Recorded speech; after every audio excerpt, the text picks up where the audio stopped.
Merong tatlong bagay na ginagawa ninyo tuwing umaga. Biglang bumabangon sa tunog ng alarm, pumupunta sa banyo at naghihilamos ng malamig na tubig. Habang ginagawa ninyo ang tatlong bagay na ito sa loob ng inyong mga ugat sa utak, ang malapot na dugo ay nahihirapang dumaan sa makipot na daluyan. Ang stroke ay hindi dumarating sa isang espesyal na araw. Musika, dumarating ito sa pinakakaraniwang umaga. Sa katunayan, 40% ng mga pasyente ng stroke ay bumabagsak sa pagitan ng 6 at 10 ng umaga. 60% ng mga kaso sa emergency room ay dumarating sa umaga, ngunit may oras para maiwasan ito. Ang unang 5 minuto, pagkatapos magising, kung babaguhin ninyo ang isang bagay lamang sa loob ng 5 minutong ito ang panganib ng cerebrovascular disease, ay bababa ng 40%. Hindi ito mamahaling gamot o espesyal na ehersisyo. Ito ay isang bagay na magagawa ninyo habang nakahiga. Kung papanoorin ninyo ang video na ito, hanggang sa dulo, sasabihin ko sa inyo ang tatlong bagay na hindi dapat gawin sa umaga at ang paraan para maiwasan ang stroke na tumatagal lamang ng 5 minuto habang nakahiga. Bago magsimula ang video, paki-subscribe at i-like po ninyo. Sige, magsimula na tayo. Magandang araw po, ako si Dr. Rodrigo Lim. Ang stroke ay hindi isang sakit na bigla ang dumarating.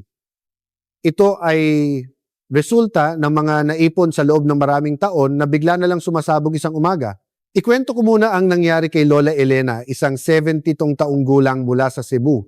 Mahigit 30 taon na siyang gumigising ng alas 5 ng umaga. Ang kanyang nakasanayang paghahanda ng pagkain para sa kanyang asawa at mga anak, pagbabalot ng kanilang baon at pagbubukas ng kanilang tindahan ay nanatili kahit na siya ay retirado na. Noong araw na iyon, nagising din siya ng alas 5 ng umaga. Inalis niya ang kumot at biglang bumangon. Dumiretso siya sa banyo at naghilamos ng malamig na tubig. Ito ang kanyang ginagawa araw-araw sa loob ng 30 taon. Ganon din ang ginawa niya noong araw na iyon. Ngunit habang naghihilamos, nadulas ang sabon mula sa kanyang kaliwang kamay. Sinubukan niyang pulutin ito ngunit hindi gumagalaw ang kanyang mga daliri. Bumagsak si Lola Elena sa sahig ng banyo. Nang marinig ng kanyang asawa ang kalabog at tumakbo papunta sa kanya, sinubukan ni Lola Elena na magsalita ngunit walang tunog na lumalabas sa kanyang bibig. Nakikita niya ang mukha ng kanyang asawa ngunit hindi niya matawag ang pangalan nito. Sa loob ng 30 taon ang mga kamay na iyon ang nagpakain sa kanyang pamilya tuwing madaling araw, ngunit ngayon hindi man lang niya mahawakan ang isang pirasong sabon. Hinawakan ng kanyang asawa ang kamay ko sa emergency room at sinabi, "Isang taong hindi kailanman umaray sa sakit sa buong buhay niya, nakahiga lang sa sahig ng banyo at nakadilat ang mga mata. Iyon ang pinaka-nakakatakot. Ito ay acute ischemic stroke. Mabuti na lang nakarating sila sa ospital sa loob ng golden time at nakalabas ng walang malubhang komplikasyon. Ngunit nang tingnan ko ang MRI scan ni Lola Elena, may isang bagay na pumukaw sa aking pansin. May mga maliliit na puting tuldok na nakakalat sa iba't ibang bahagi ng kanyang utak.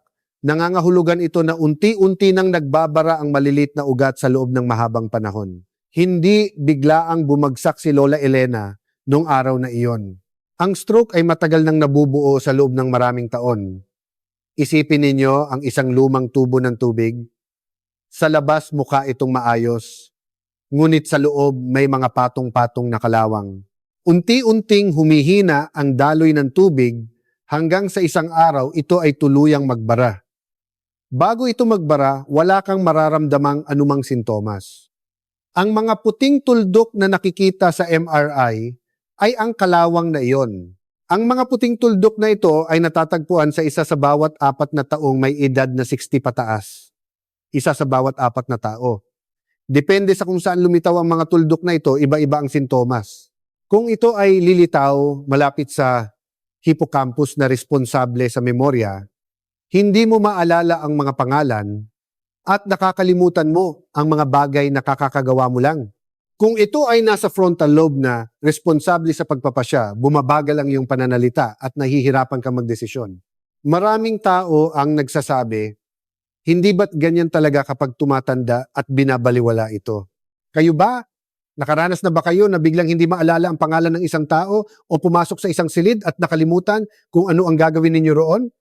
Hindi lahat ng iyan ay dahil sa pagtanda. Sa katunayan, maraming kaso kung saan bumababa ang pag-andar ng utak dahil sa naipong mga puting tuldok na ito. Ito ay isang kondisyon na nasa landas patungo sa vascular cognitive impairment at dementia. Ang mga puting tuldok ay hindi lamang bakas ng nakaraan. Ito ay isang babala na may mas malaking problema na paparating.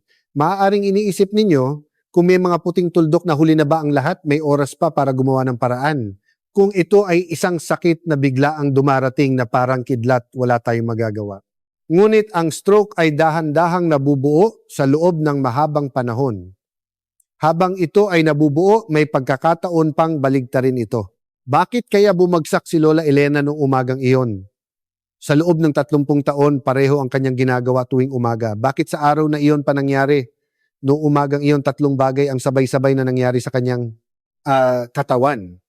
Una, ang dugo na lumapot sa magdamag.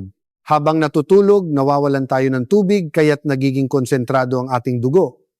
Ang mga red blood cell at platelet ay nagdidikit-dikit at pagdating ng umaga, malapot na ang dugo. Lalo na sa mga taong mababa ang timbang, mga nakatatandang babae at mga umiinom ng diuretics, mas malaki ang epekto sa katawan. Kahit 500 ml lang ang mawala. Ito ang dahilan kung bakit sa parehong umaga may mga taong ayos lang at may mga bumabagsak. Pangalawa, ang biglaang pagtaas ng presyon ng dugo paggising. Kapag nagising ka, nagpapadala ng senyales ang utak sa adrenal glands. Sabay-sabay na inilalabas ang cortisol at adrenaline na nagpapabilis ng tibok ng puso. Ang presyon ng dugo ay tumataas ng 30 hanggang 50. Noong bata pa tayo, nababanat pa ang ating mga ugat kaya nakakayanan nito ang presyon. Ito ay dahil mayroon itong kakayahang bumalik sa dati tulad ng isang lobo. Ngunit ang mga ugat na naipunan ng sodium at taba sa loob ng maraming dekada ay tumigas na. Sa halip na lobo, ito ay parang isang lumang goma na tumigas at biglang tumaas ang presyon ng tubig. Sa mga taong may high blood, ang normal na 1.0 ay maaaring umabot sa 190 sa umaga. Pangatlo, ang malamig na hangin. Paglabas mo sa kumot, nararamdaman ng balat ang lamig. Sa sandaling iyon, ang mga ugat ay sumisikip. May pag-aaral na nagsasabing ang diameter ng ugat ay sumisikip ng mahigit 20% kumpara sa tag-init. Idagdag pa rito ang paghilamos ni Lola Elena ng malamig na tubig. Sa sandaling dumampi ang malamig na tubig sa kanyang mukha, lalong sumikip ang kanyang mga ugat. Ang malapot na dugo na dumadaloy sa makipot na ugat at kasabay nito tumataas pa ang presyon. Ito ay katulad ng biglaang pagpapalakas ng presyon ng tubig sa isang tubong puno ng kalawang, puputok ito o magbabara. Noong umagang iyon mismo ang nangyari sa mga ugat sa utak ni Lola Elena. Ngunit may oras sana si Lola Elena para maiwasan ito. Ang 5 minuto pagkatapos niyang magising. Doon nagpasya ang lahat. Kung noong umagang iyon si Lola Elena ay hindi biglang bumangon at sa halip ay uminom ng isang basong tubig habang nakahiga, kung dahan-dahan niyang inunat ang kanyang katawan sa loob ng 5 minuto, kung gumamit siya ng maligamgam na tubig sa halip na malamig para maghilamos, iba sana ang nangyari. Hindi sana siya sa ospital napunta kundi sa palengke. Namimili sana siya ng prutas para sa kanyang apo. Ngunit walang sino man ang nagsabi sa kanya tungkol sa 5 minutong iyon. Ngayon, ituturo ko sa inyo kung paano gamitin ang 5 minutong iyon. Una, paggising ninyo, huwag biglang bumangon. Habang nakahiga, dahan-dahang inumin ang maligamgam na tubig na inihanda ninyo sa tabi ng kama, sapat na ang 200 ml. May isang pag-aaral sa Seoul National University College of Medicine kung saan sinubaybayan nila ang 500 katao sa loob ng 5 taon. Ang grupo na uminom ng isang basong tubig paggising ay may 40% na mas mababang insidente ng cerebrovascular disease. Hindi ito gamot o ehersisyo, isang basong tubig lamang. Kapag pumasok ang tubig sa tiyan, nasisipsip ito sa daluyan ng dugo sa loob ng 15 minuto. Ang tubig ay sumisingit sa pagitan ng mga siksikang red blood cell na nagiging sanhi ng paghihiwalay ng mga ito. Ang dugo na malapot na parang pulot sa magdamag ay nagsisimulang dumaloy muli na parang tubig. Sa loob ng 30 minuto, kitang-kita ang pagbaba ng lapot ng dugo. Kung magdaragdag kayo ng isang pirasong lemon, poprotektahan ng vitamin C ang mga pader ng inyong ugat. Kung magdaragdag kayo ng kalahating kutsaritang pulot, dahan-dahan nitong itataas ang blood sugar na bumaba sa magdamag. Si Lolo Mario, 68 taong gulang mula sa Davao, ay 10 taon nang umiinom ng gamot sa high blood.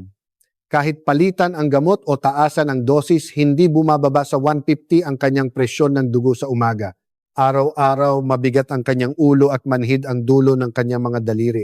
Paano kung bigla na lang akong bumagsak? Ang isiping iyon ay dumarating sa kanya tuwing umaga pagising. Mag-isa lang siya sa bahay kapag umaalis na ang kanyang asawa para pumasok sa trabaho. Kung dito ako babagsak, baka walang makakaalam. Nagsisimula ang kanyang umaga na may dalang takot. Inirekomenda ko sa kanya ang isang basong tubig sa umaga. Sa una, nag-aalinlangan siya. Ano ang magbabago sa isang basong tubig 10 taon nangang hindi umepekto ang gamot? Ngunit ipinagpatuloy niya ito sa loob ng 3 buwan. Naging stable ang kanyang presyon ng dugo sa ibaba 130. Pareho pa rin ang gamot niya. Ang tanging nagbago ay ang isang basong tubig. Nawala ang kanyang pagkahilo at pamanhid sa dulo ng mga daliri. Sa unang pagkakataon sa loob ng 3 buwan, dumating si Lolo Mario sa klinika na nakangiti at sinabi, "Hindi na ako natatakot sa umaga." Pangalawa, pagkatapos uminom ng tubig, huwag agad bumangon. Habang nakahiga, dahan-dahang ikutin ang inyong leeg. 5 segundo sa kaliwa, 5 segundo sa kanan. Itayo ang inyong mga tuhod at dahan-dahang ihilig sa magkabilang panig. Sa ating leeg, dumadaan ang mga ugat na papunta sa utak. Ang carotid artery ang responsable sa 70% ng daloy ng dugo sa utak at ang vertebral artery naman sa 30%. Kung natulog kayo sa iisang posisyon sa magdamag, naninigas ang mga kalamnan sa leeg at naiipit ang mga ugat na ito, isipin ninyo ang isang hose sa hardin. Kung itutupin ninyo ang hose, hihina ang daloy ng tubig. Ganyan ang estado ng nanigas na leeg. Sa pamamagitan ng stretching, lumuluwag ang mga naipit na ugat at dumarami ang dugo na dumadaloy patungo sa utak. At ang pagbaluktot ng tuhod ay nagtutulak sa dugo na naipon sa ibabang bahagi ng katawan pabalik sa puso. Bago pa man kayo tumayo, ipinapadala na ninyo ang dugo pataas. Kung hindi ninyo ito gagawin at bigla kayong babangon, magkukulang ang dugo na papunta sa utak at magdidilim ang inyong paningin. Si Lola Susan, 73 taong gulang mula sa Iloilo, ay araw-araw na tinutulungang bumangon ng kanyang asawa. Nahihilo kasi siya at napapaupo kapag mag-isa siyang bumabangon. Ang kanyang asawa ay mahigit 70 na rin at may problema sa likod, kaya't sa tuwing itatayo niya ang kanyang asawa, kailangan muna niyang umupo at magpahinga. 2 linggo pagkatapos niyang simulan ng stretching habang nakahiga, mag-isang nakabangon si Lola Susan. Kasama niyang pumunta ang kanyang asawa sa klinika at namula ang mga mata sa harap ko. Sa unang pagkakataon sa loob ng 30 taon, hindi ko na siya kailangan tulungan tuwing umaga kaya medyo gumaan na rin ang pakiramdam ko. Gumaan ang umaga para sa kanilang dalawa. Ngunit kahit uminom kayo ng tubig at mag-stretching, kung mali ang paraan ng inyong pagbangon, walang silbi ito. Pangatlo, dahan-dahang bumangon. Mula sa pagkakahiga, kung bigla kayong tatayo, biglang bababa ang inyong presyon ng dugo. May mga taong bumababa ito ng 20 hanggang 30. Una, itaas ang inyong katawan at umupo sa kama. Manatiling nakaupo sa loob ng 30 segundo. Pagkatapos umupo sa gilid ng kama at ibaba ang inyong mga paa, 30 segundo, at pagkatapos dahan-dahang tumayo. Si Lola Maria, 75 taong gulang mula sa Baguio, ay laging biglang bumabangon tuwing umaga. Isang umaga habang tumatayo mula sa kama, nagdilim ang kanyang paningin at siya ay natumba. Nabali ang kanyang balakang. Sumailalim siya sa operasyon at 3 buwan siyang nakahiga. Habang nakahiga, nang hina ang kanyang mga kalamnan at inabot ng 6 na buwan bago siya muling makalakad. Hindi siya makapunta sa banyo ng mag-isa. Kailangan siyang itayo ng kanyang manugang araw-araw bago ito pumasok sa trabaho. Ang 1 segundong pagbangon na iyon ay kumuha ng 6 na buwan sa kanyang buhay. Hindi lang sa kanya, kundi 6 na buwan din sa buhay ng kanyang pamilya. Sa Tokyo, Japan, may isang pag-aaral na kinasasangkutan ng 200 katao na may edad 60 pataas, kung saan ikinumpara ang unti-unting pagbangon at biglaang pagbangon. Ang grupo na unti-unting bumangon ay nagpakita ng 64% na pagbaba sa insidente ng orthostatic hypotension. Pang-4, pagkatapos ninyong tumayo, huwag agad pumunta sa banyo. Kapag dumudumi, gumagamit tayo ng puwersa sa tiyan. Sa medisina ito ay tinatawag na Valsalva maneuver. Kapag gumamit ng puwersa sa tiyan, tumataas ang presyon sa loob ng tiyan. Ang tumaas na presyon na ito ay nagtutulak sa dibdib pataas na nagpapabawas sa dugo na bumabalik sa puso. Dahil kulang ang dugo na ibobomba ng puso, biglang bumababa ang daloy ng dugo patungo sa utak. Sa sandaling iyon, bigla namang tataas ang presyon ng dugo. Ito ay dahil mas malakas na tumitibok ang puso para mapunan ang nabawasang daloy ng dugo. Ang hindi pag-aanong malabnaw na dugo, ang mataas na presyon ng dugo paggising at ang Valsalva maneuver, kapag nagsama-sama ang mga ito, hindi na ito kakayanin ng mga ugat. Noong nagtatrabaho ako sa emergency room, madalas ako makakita ng mga pasyenteng isinusugod dahil bumagsak sila sa banyo sa umaga. May mga nawawalan ng malay habang nakaupo sa inidoro o natutumba habang sinusubukang tumayo at nasusugatan ang kanilang noo. Ang sandaling pag-iri na iyon ang nagdudulot ng pinakamalaking stress sa mga ugat sa buong araw. Si Lolo Jose, 69 taong gulang mula sa Pampanga, ang unang ginagawa pagkagising sa umaga ay pumunta sa banyo. Ito ay isang nakasanayan na hindi niya pinalampas sa loob ng mahigit 30 taon. Noong araw na iyon, tulad ng dati, pumunta siya sa banyo paggising. Umupo siya sa inidoro at umiri. Naramdaman niyang uminit ang kanyang mukha at kumikirot ang kanyang sentido. Nang magkamalay siya, nasa sahig na siya ng banyo. Dumudugo ang kanyang noo. Nang tumawag ang kanyang asawa sa 911, bumalik na ang kamalayan ni Lolo Jose, ngunit hindi niya maigalaw ang kanyang kanang binti. Sa kabutihang palad, mabilis siyang nagamot at inabot ng 2 buwan ang kanyang rehabilitasyon. Isang sandaling pag-iri lang, ngunit ang sandaling iyon ang pinakamatinding dagok sa mga ugat sa buong araw. Kung iinom kayo ng isang basong tubig, mag-stretching, dahan-dahang babangon, at saka pupunta sa banyo, maiiwasan ninyo ang ganitong mga pangyayari. Pagkatapos ninyong gumamit ng banyo, uminom ng isa pang basong tubig. Ang unang baso ay para palabnawin ang malapot na dugo. Iba ang papel ng pangalawang baso. Kapag malabnaw na ang dugo, mas madaling gumalaw ang mga red blood cell. Mas bumibilis ang pagdadala ng oxygen ng mga red blood cell patungo sa utak. Ang pagiging malinaw ng isip at pagtaas ng konsentrasyon sa umaga ay dahil sa pangalawang basong ito. Maaaring may mga nakarinig sa inyo na masama ang pag-inom ng maraming tubig. Kung normal ang pag-andar ng inyong mga bato ang 2 basong tubig sa umaga o 400 ml, ay hindi magiging problema. Ito ang mga dapat gawin sa loob ng 5 minuto sa umaga. Isang basong tubig stretching, dahan-dahang pagbangon paggamit ng banyo, at isa pang basong tubig. Ito ang 5 bagay na wala sa routine ni Lola Elena. Kung alam lang niya ito, iba sana ang naging umaga niya. Ngunit kahit gaano ninyo kasinop na sundin ang 5 minutong ito, may mga taong sinisira pa rin ang kanilang mga ugat sa natitirang 23 oras.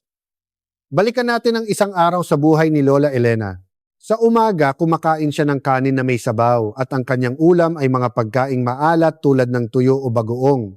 Sa tanghalian, sinigang o ibang maasabaw na ulam. Sa gabi, sabaw ulit. At sa halip na prutas, tinapay o chichirya ang kanyang merienda.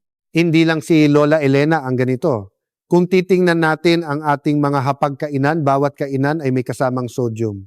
Ang sodium sa isang mangkok ng sabaw ay kadalasang higit pa sa kalahati ng pang-araw-araw na inirerekomendang dami.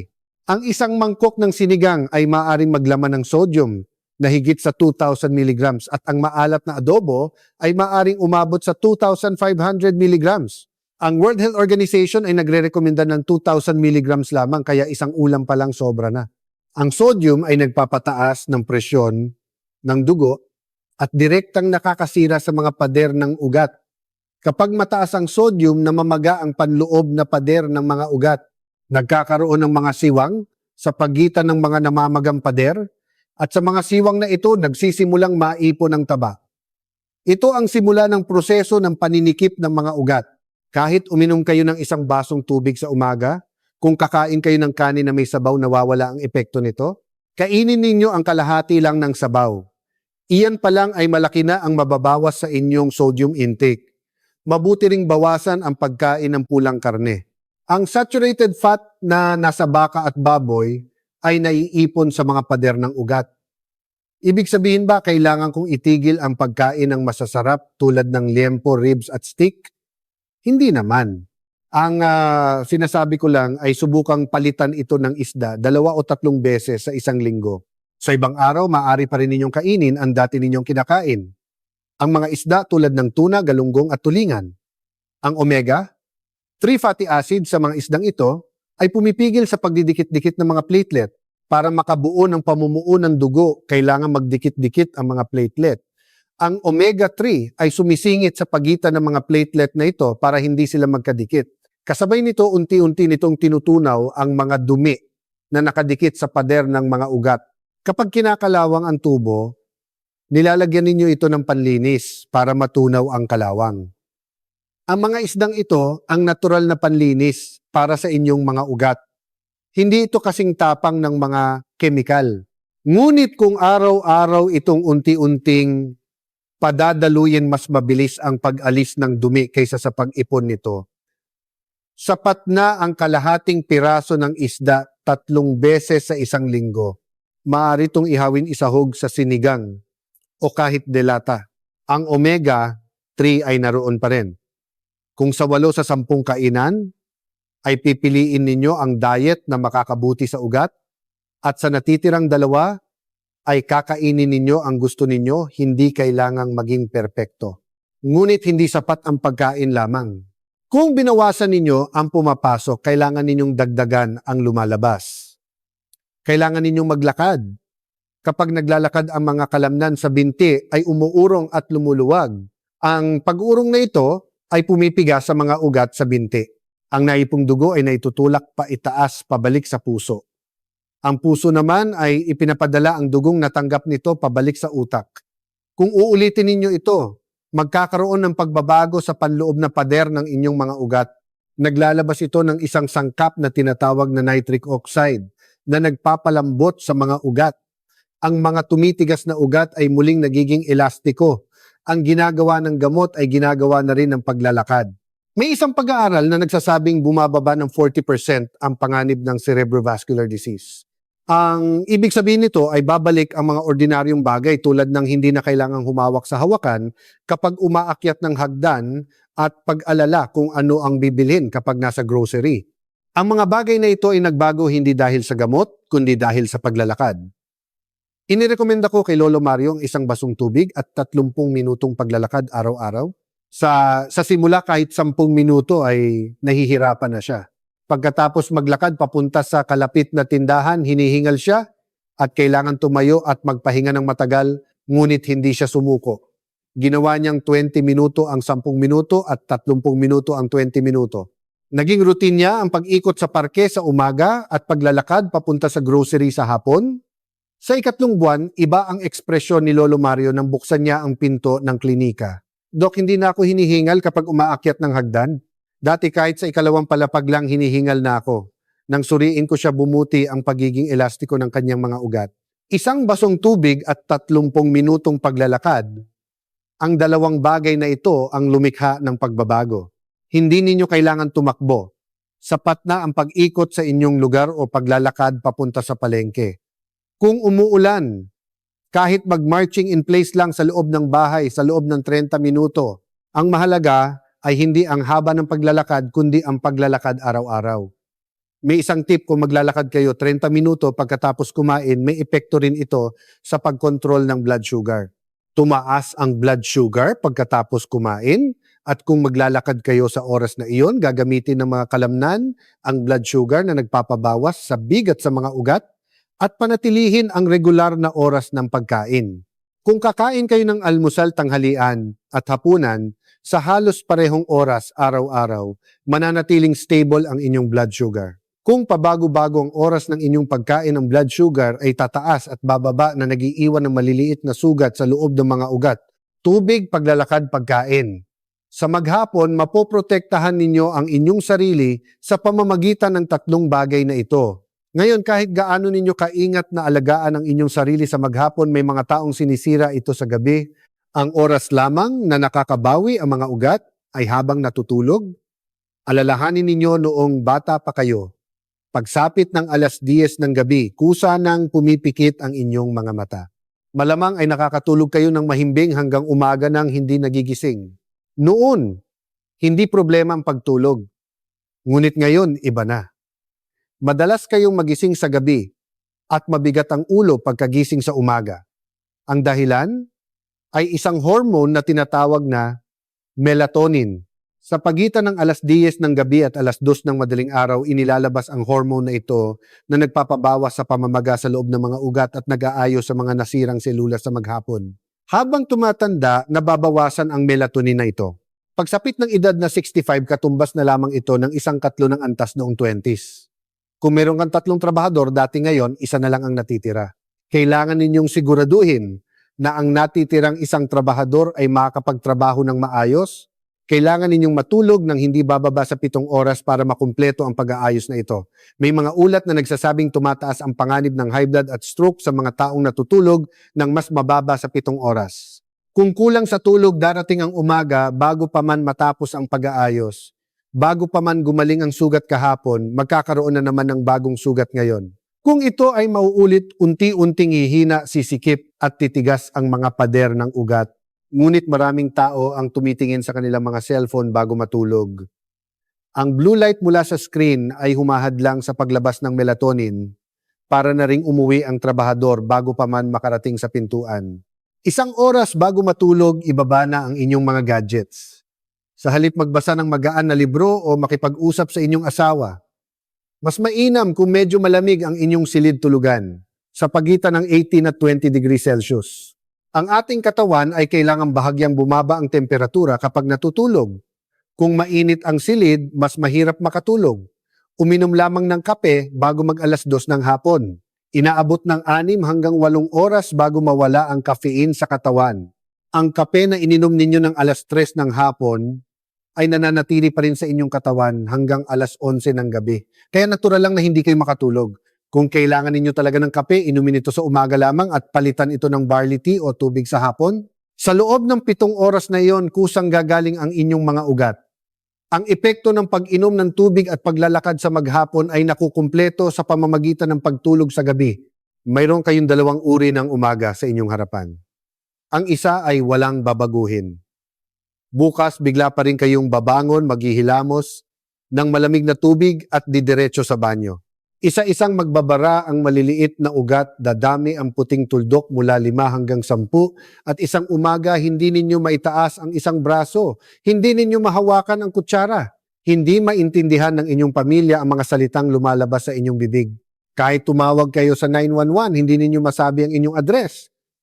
3 buwan sa rehabilitation hospital, 3 buwan pa sa bahay.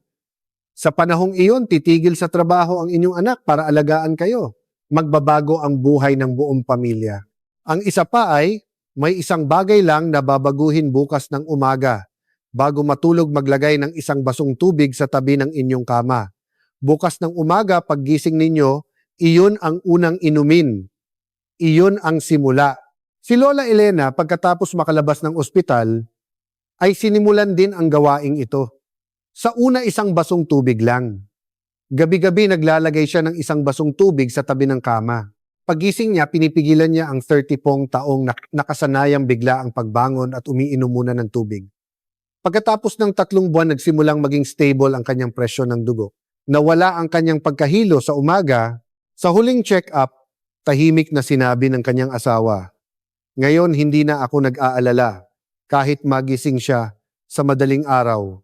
Dahil naririnig ko ang tunog ng baso ng tubig. Kapag narinig ko iyon, naiisip ko, magiging maayos ang araw na ito. Kahit mahigit 80 na siya, mag-isa pa rin siyang namamalengke at naglalakad sa parke kasama ang kanyang apo. Ang 1 taong biglang bumabangon sa loob ng 30 taon ay nagsimula sa 1 basong tubig. Iyon lang ang lahat. Ang stroke ay laging nagpapadala ng senyales bago ito dumating. Kung may kakaiba kayong nararamdaman, pumunta sa ospital sa loob ng 3 oras. Ang 3 oras na iyon ang golden time. Kung nakatulong sa inyo ang video na ito, paki-comment po ng 1 basong tubig. At kung meron kayong mga kakilala na biglang bumabangon sa umaga o naghihilamos ng malamig na tubig, paki-share po ng video na ito. Maaring magbago ang kanilang umaga bukas. Salamat po.